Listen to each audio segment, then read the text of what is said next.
that into my food processor. Now I'll blend the sweet potato until it's smooth.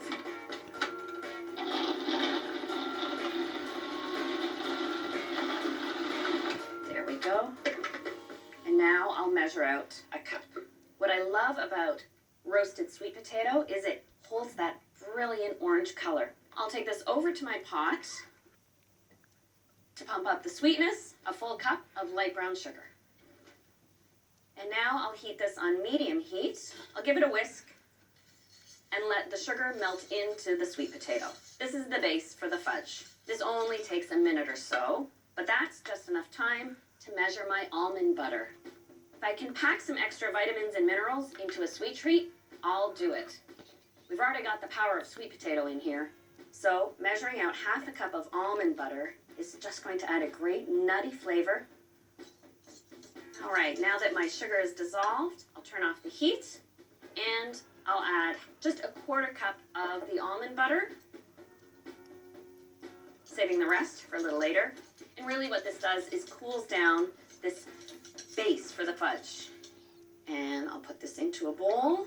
Now for another simple combination of ingredients that I melt together. But I melt these separately from the sweet potato. That way, when I do combine them, they blend together smoothly. So what I need here, 6 ounces of white chocolate. That's 180 grams. And to lend set to the fudge, I'm using coconut oil. I need 125 grams of that. The coconut oil and the chocolate melt together very nicely. That's why I keep it separate from the sweet potato. I can take that over to the stove, and I'll put this on low heat and add my remaining quarter cup of almond butter. When you're melting chocolate with other ingredients like butter or coconut oil, you can melt it over direct heat because the oil or butter protects the chocolate so it doesn't scorch, but you do want to do it over a low heat.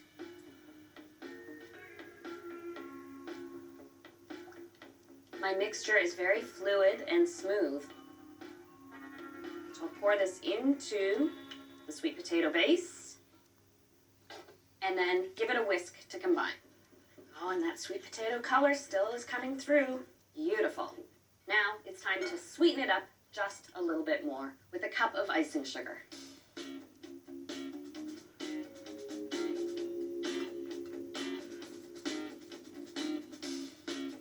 This also serves to thicken up the batter. For a little flavoring, I just add a pinch of salt and 2 teaspoons of vanilla. And what I like about this fudge recipe, you could put this in a square pan if you wanted and let it set and cut it into cubes, but I'm getting a little fancy. I want to show off this sweet potato. So I have lined mini muffin tins with foil liners, and I'm going to pipe it in.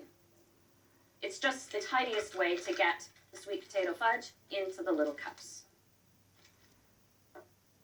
There we go. And you will find this is a bit fluid, so I make sure the hole I snip in the top isn't too big. That way I can control the way the fudge is coming out of the piping bag.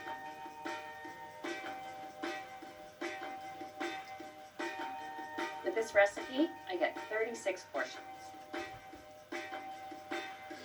And if you want to add a little polish, you could put sprinkles on top.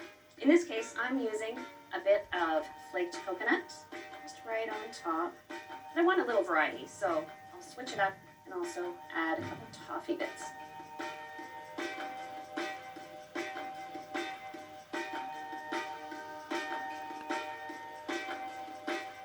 This is a style of fudge that you want to chill and store refrigerated. So stack these with a baking tray in between. That way I'm not taking up all of my fridge space.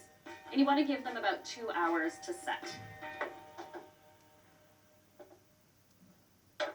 After they've had a chance to set, you just have to pop them out of the tin, and then you can store them in an airtight container.